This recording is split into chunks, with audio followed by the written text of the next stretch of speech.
Welcome, everybody, to another edition of the Spartan Sports Report here on TV3. And Ron and I are very happy to have a special guest. And Ron, who is our guest? Jeff Cooley, who I originally thought, before the air, I was talking to Jeff, and I said, "You guys are sectionals?" He goes, "No." I said, "How many meets do you have?" And he said, "Matches." And I realized he's not the cross-country coach, so I'm way off on that. Yeah, I don't know why. You were at one time, weren't you? Well, I was the track coach for 30 years. I knew you ran. For 30 years, yeah. I knew you did something with running. I haven't been the cross-country coach. I've been a lot of things, but not that. Yeah, we better not say it. They may throw that on your plate, too. Yeah, I don't think I can handle that. Yeah. Right, you're a coach right now of the girls' soccer team. Girls' soccer, and when winter comes, you are a coach of boys' basketball team. And in the spring, I retired from track and field, so. Well, we can't have you being idle. I know. I'm idle in the spring, I guess. Jeff, what's going on? Well, having some downtime. We all get a little older. 3 sports is a little too much at my age now for them. Girls soccer, how are they doing? We're doing okay. We're 9-4-1. That's pretty good. It's not too bad. Not too bad. We have 2 more matches next week. We play Franklin County and Greensburg, and of course they're in our conference. Okay. So 2 big matches. That'll determine placing. So two big matches. So if the girls are listening, 2 big matches next week. I'm glad to hear that they're doing well. We are. Yes, we're doing well. I have some really good girls. They're dedicated. They're hardworking. Yes. How many make up a team? 11 play. I have 34 girls. Oh, wow. Good turnout. So we have a JV and a varsity. Okay. And that's kind of how you build the program. You try and get a JV, a varsity. We have a great middle school program as well. I have Lindsey John Brooks coach that, and it is, I want to say they have 23 girls. So the pipeline is there, so it's a good thing. We got things going. What makes soccer so popular? Well, it's not as popular as you'd think in America. However, it is extremely popular in the rest of the world. I don't think here in the United States we've kind of caught up with the beauty of the game. I think here in the U.S. that it's not as popular because there's not always a lot of scoring. There's not always a lot of action. Yes. But in Europe and South America, those places, I think it's been around longer.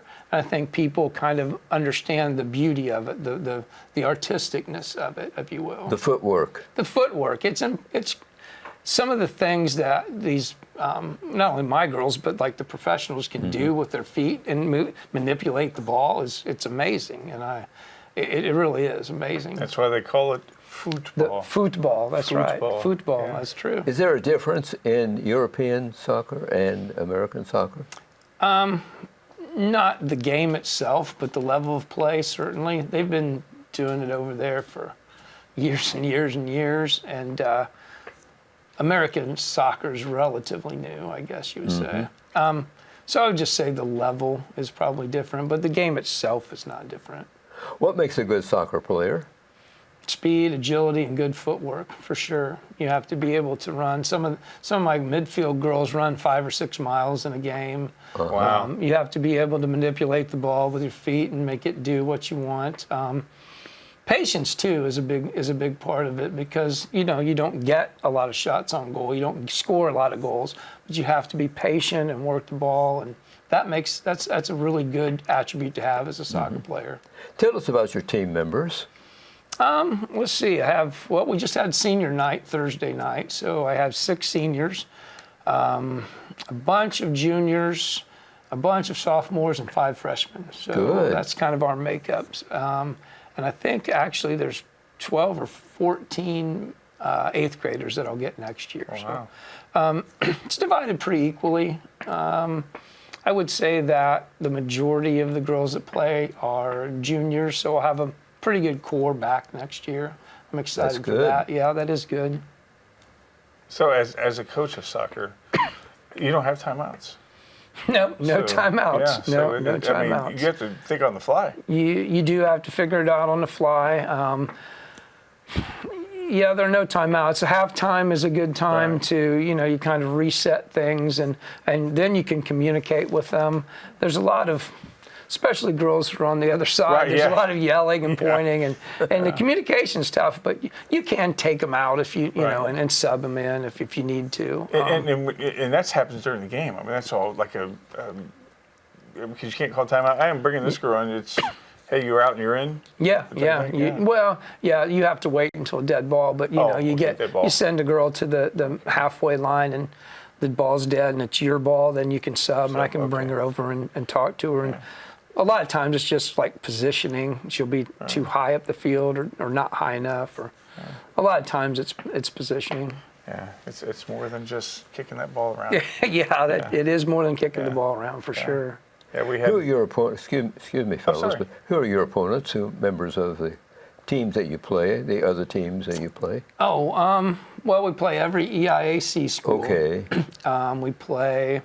Let's see. We play Newcastle and Richmond. A bunch of local schools actually.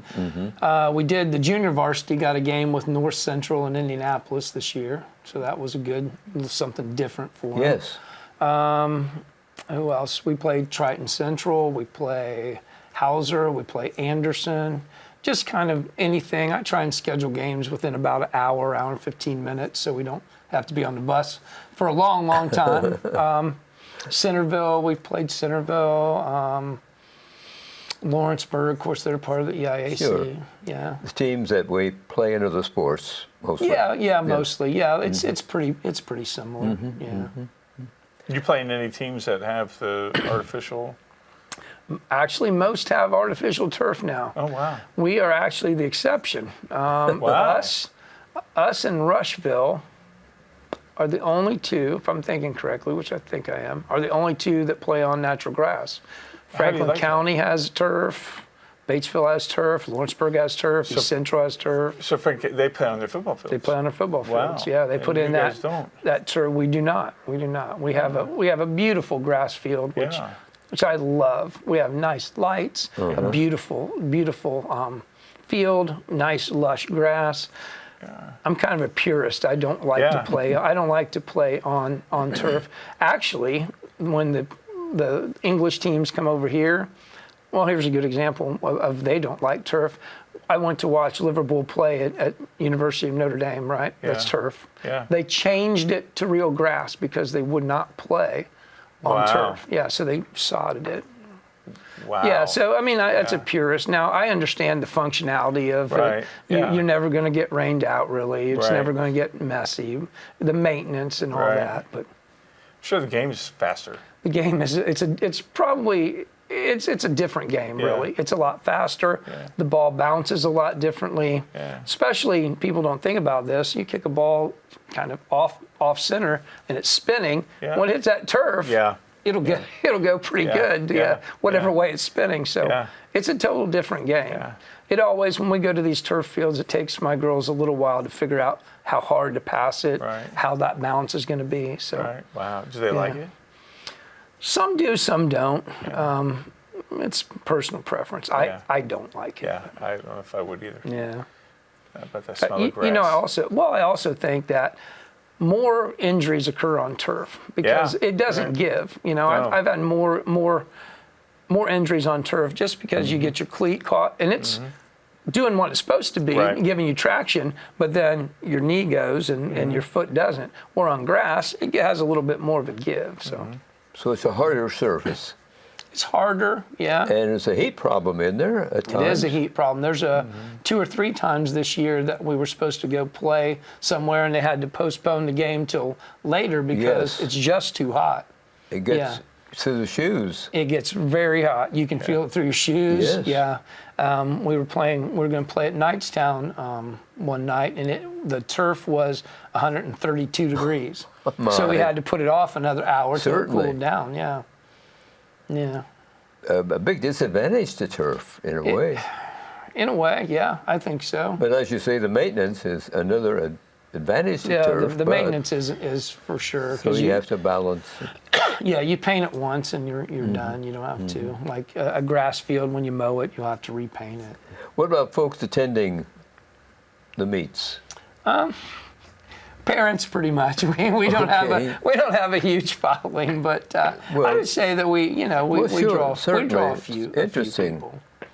Yeah, we draw a few people, mostly parents, maybe a grandma and grandpa. But sure. How long does an event last, Jeff? Usually we play 2 40-minute halves. Okay. So, excuse me. So an hour and a half because of 10 minutes for the halftime.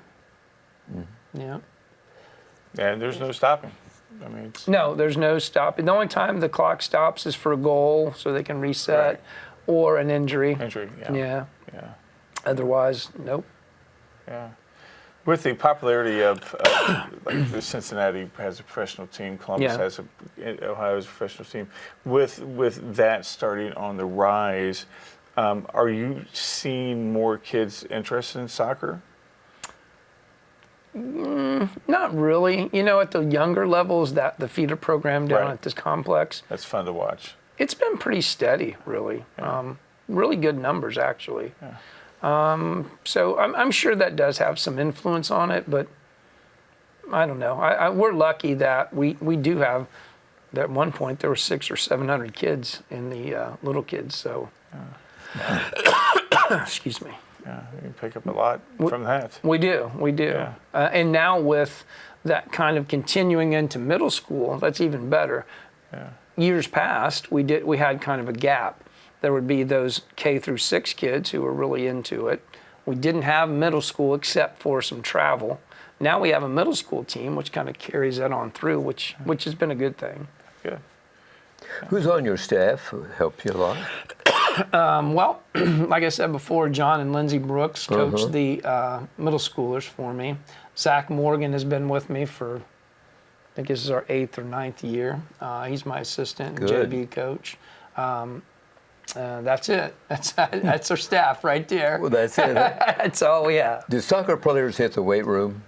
We do sometimes in the off season. Honestly, once we start the season, basically we play almost every other night. For example, at the start we played Tuesday. We got off Wednesday, Thursday off, Saturday. Then we did another Tuesday, Thursday, Saturday. So it's not really conducive to do that because you're playing every other night. You want to be fresh. Like I said before, some of those girls run 5 or 6 miles. Wow. So you need to really take a break to recoup. Yes. And then you got to go again. So in those days between, we don't do a lot of running, and we do a lot of stretching, some foot skill stuff. But, But it's more recovery between those days than anything. So they hit a treadmill a lot, Jeff? No, I do a lot of yoga. We do some yoga with them just to stretch out. We do some easy running to get the legs moving. We don't really use the treadmills, but we do some recovery running, things like that. What about the training room at CHS? All the sports use it. Is it well equipped? And we have a good weight room. We did from the boys basketball. We did a comprehensive workout all summer with us, football, baseball. We used the weight room. We used the field house. So in the summer, the facilities are used a lot, and it's really good. And we had good turnouts for that. Now, soccer-wise, we do lift a little bit, not as much. We do a couple days a week in the summer, and occasionally we'll go into field house and play. But facilities are good for sure. Field house is a nice facility, isn't it? Yeah, absolutely. You can do a lot of things there. There's good space.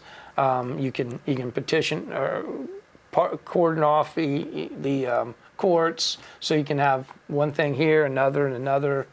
Back when I was a track coach, we pole vault. We can pole vault in there. We can long jump in there. We can high jump in there. So yeah, we're lucky in that aspect. We certainly have some good facilities.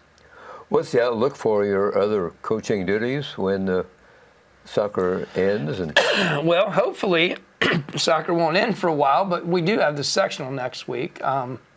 We do South Dearborn, but after that, once that runs over, I guess I hope Coach Mack will let me take a week or two off, and then we go right into basketball. So we'll see. Speaking of the sectional, we'd had that sectional draw last night. We drew South Dearborn, who was a good draw for us. Good. We're on the bottom part of the bracket, and Lawrenceburg, who is #1 in the state, is up here, so we wouldn't have to face them till the championship. So where will the sectional be played? In Batesville, yeah.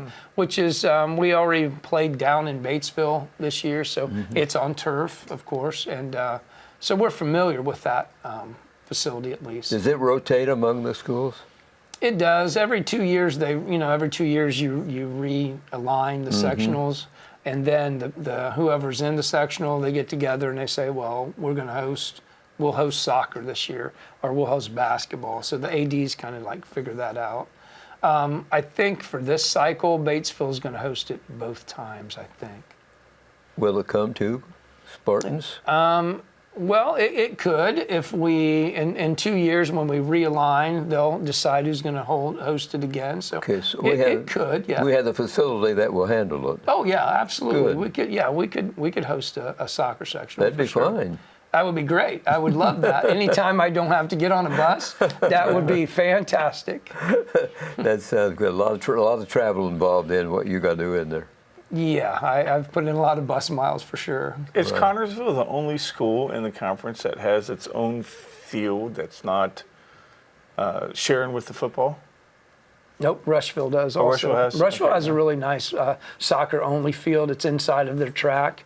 Everybody else, though, if I think about it, shares with the football because they play on the football field. Yeah, you think that's an advantage why they have this sectional? Well, definitely the turf is. That's why they have, because now there won't be a chance. There won't be a rain out. I didn't know soccer had rainouts. I thought you played in the rain. Well, yes and no. Yes, like today, when we go to practice here in a little bit, I was walking the field. It's pretty mushy. Right. And you can play on it, but you get much more rain. It comes to the point where the ball just won't go because it's too wet. Yeah, so I mean, we do have rain outs in that sense, but if it, other than lightning, we generally try to play. For sure. I never really thought about that. I guess there comes a point where you just can't. But the ball ain't moving. The ball ain't moving. Yeah, you'll kick it, and then all of a sudden it'll hit a puddle and or you can't see because you got mud in your eyes. Right. Yeah, literally. Yeah. Will you stop for a moment and dry the ball off? Is that what you do? No. Usually, what happens, the official says that's enough. We're done here. Okay. Okay. Yeah. The officials in soccer, they run a lot, like the team. The center ref runs a lot. Yeah, he'll run a diagonal from one corner to the other. He has 2 assistant refs who run about half field. Certainly, the center ref runs a lot. So. It's an active sport. What about the coaches? Do the coaches have to be in pretty good shape? No. I could lie and tell you I do, but I don't really. Well, you look in good shape. They keep us in a little box, just like in basketball. They get all bent out of shape when you get out of your little box. You know how in basketball when you're yelling at a guy because he might have not called what you thought you saw. It's the same in soccer. How many years have you been doing soccer? Since the 90s. How many years is that? Probably a lot longer than you. A lot longer than I remember, probably. I did 98. 98, I coached the boys for 5 years or so. Then I coached the girls for about 10. Then I took some time off when my kids were younger. And then I came back to it, and I think this is my 9th year, so somewhere around 20, Has it changed 25. since then? Since your beginning? Yeah, the kids have gotten better. Okay, skill-wise. That's good. I think back in the beginning, it was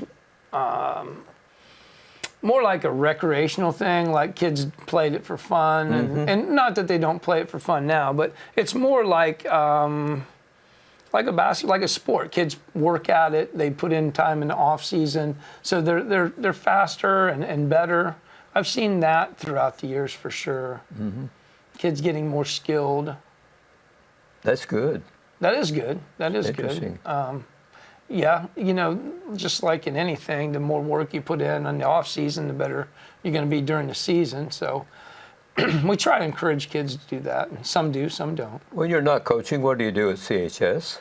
I teach physical education. Yeah. You've been doing that for a while? Yeah, about 30 years. I've been doing I would a lot. call that a while. I've been doing a lot for a while. Would you run call that a while? I think it's a while. Yeah, that's a while. That's a while. I think retirement's close in it's. Yeah. Oh yeah. Yeah. Oh. Jeff, don't tempt me. You're good at what you do. Well, I appreciate that. Thank you. You really are. I give it my best. I know you do. I know you do, and you'll continue to. So far. I will. Let's check the sports schedule for this week at CHS. JV football is meeting the North Decatur High School on a Monday.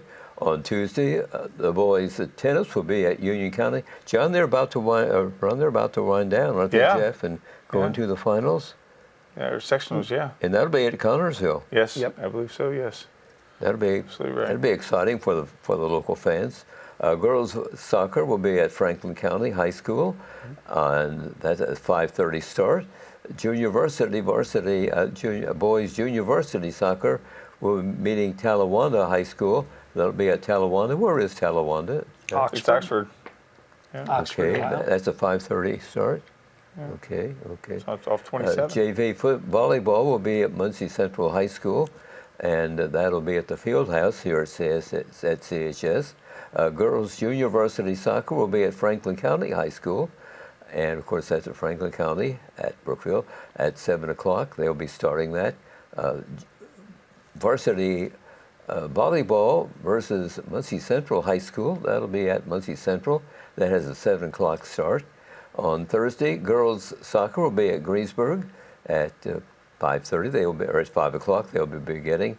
Boys varsity tennis will be hosting the sectionals here at Connorsville. That has a 5 o'clock start. Let's hope for good weather, Jeff. Yeah, for sure. For sure. And there'll be co-ed varsity cross country will be at Greensburg. That's an invitational. That has a 5:30 start at Greensburg. Boys varsity soccer against Batesville at high school. Batesville at 7 o'clock. That has a start. Boys junior varsity soccer at Batesville High School, and that has a 7:30 start.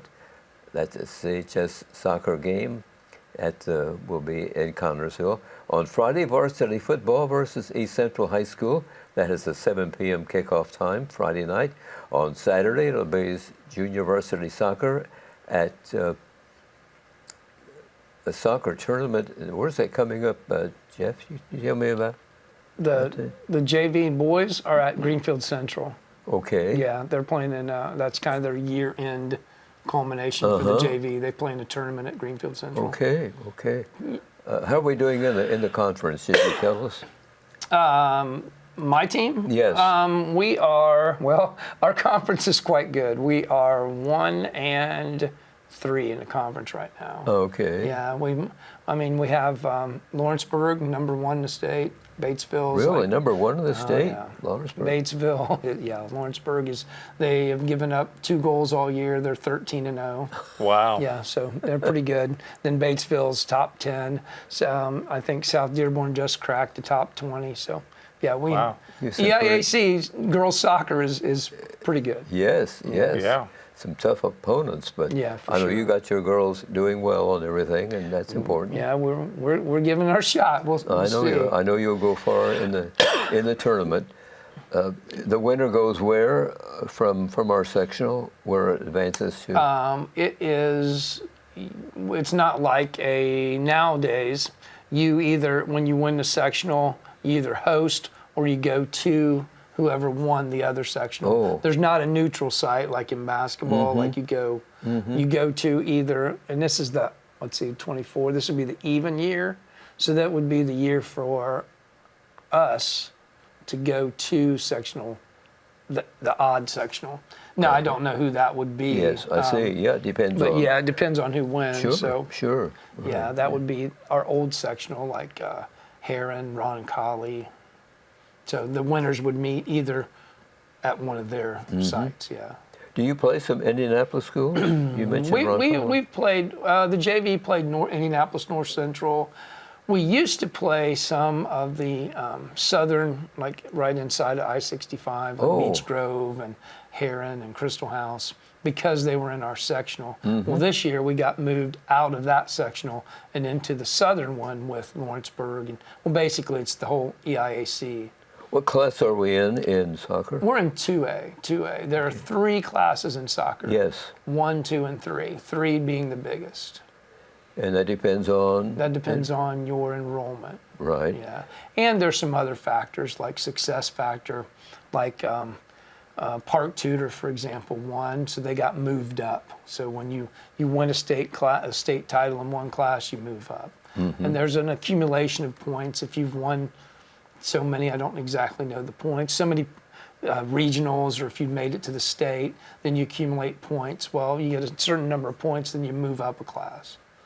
Would Lawrenceburg only giving up 2 goals? Where do they go after? Well, it's tournament success. It's tournament success. So I told Bill the other night, I hope he does well. If we can't beat him, I hope he does well, because that means he'll be in a different section. Yeah. So, but how, as a coach, when you're going up against, I mean, that's rude, only giving up 2 goals in 13 games. Well, how do you prepare your kids? Well, there are different strategies you can use. I mean, obviously the kids know they're good. Yeah. I mean, we played our game, our 4-4-2 normal game, and tried to do what we do. And now, if we were to face them again, I would use a different strategy. Right. I'm not going to really tell you what that would be. No. But I mean, there are a few things that you can do. Let's hope you get that opportunity. I hope so. That's our goal. I know as an athlete, it's always fun to play the best. It may get your clock clean, but it's always fun to play the best because it makes you want to do better. Sure, absolutely. How do you stack up with the best? That's ultimately what it's all about. You want to be the best. Yeah, absolutely. And I want to play the best. For sure. Do you work with the athletic director in making the schedules out? I do, yeah. Okay. Yeah. We, matter of fact, you just said that. And this week sometime I need to go make my basketball schedule out with her. But yeah, she's really good about helping us develop the schedule. And there'll be times when contracts come off of the books and they don't want to play us, so we'll have to find somebody else, or vice versa. There's sometimes I don't want to play them. But yeah, she's really good about working with me to fix that schedule like I want it. Interesting job, Jeff. It is an interesting job. It's never boring. It's always something different. Always something different. You know, they say as a teacher and coach, you make more decisions every hour than a doctor. I believe that. I believe that. Well, that makes it fun. It does make it fun. It's fun. Well, let's check some football scores for recent ball games. A lot of rainouts on Friday, so they had to move them to another night. But we got them in. Lawrenceburg over Batesville, 24-0 was that final score. Franklin County over Greensburg by a 36-7 score. East Central beat South Dearborn 45-0. Rushville over LaPel 18-6. North Decatur unfortunately won over the Spartans 28-6, and that was played on Saturday because of the rains on Friday and the threatening weather and everything. But that was a real problem. We don't have it very often, Jeff. I mean, it's good. You know, that's I've never seen. I mean, validly so. I don't think I've ever seen a hurricane postponement. That's a first for me. Right. But I mean, you couldn't play. I don't know how you would have played there, but yeah, that's a new one on me. Yeah, it would have been a tough task, right? But it was a wise thing to do, though. I mean, could have been some real unfortunate things happen. Yeah, you couldn't have tried to punt a ball into that wind. Couldn't throw the ball. Yeah. In the schools that played, I'm glad that they got through without some young guys being hurt. Yeah. There's always that chance for sure. That's right. It's a real gamble. Right. Well, might mention just a little bit. The Spartans are struggling in football, but they keep trying, and who knows? It may turn real quick for them. Well, you know, in sports, you just got to keep your nose to the grindstone. Just keep going. Keep going. You got to have a short memory. Doing what you do best and continue to do it. Do what you do, and it'll eventually work out. Yes, that's right. The tide will turn, but the kids never give up, and that's the important thing. That is. It shows good character. When you're it's easy to give up. You don't give up. That shows good character. That's a good thing. And all we want to do is ask them to play hard and play smart. That's all you can ask. Thanks, Jeff, for joining us. It's been a pleasure always to have you for a Spartan Sports Report. Thank you for having me. Appreciate it. Thanks, everyone, for watching. Good night.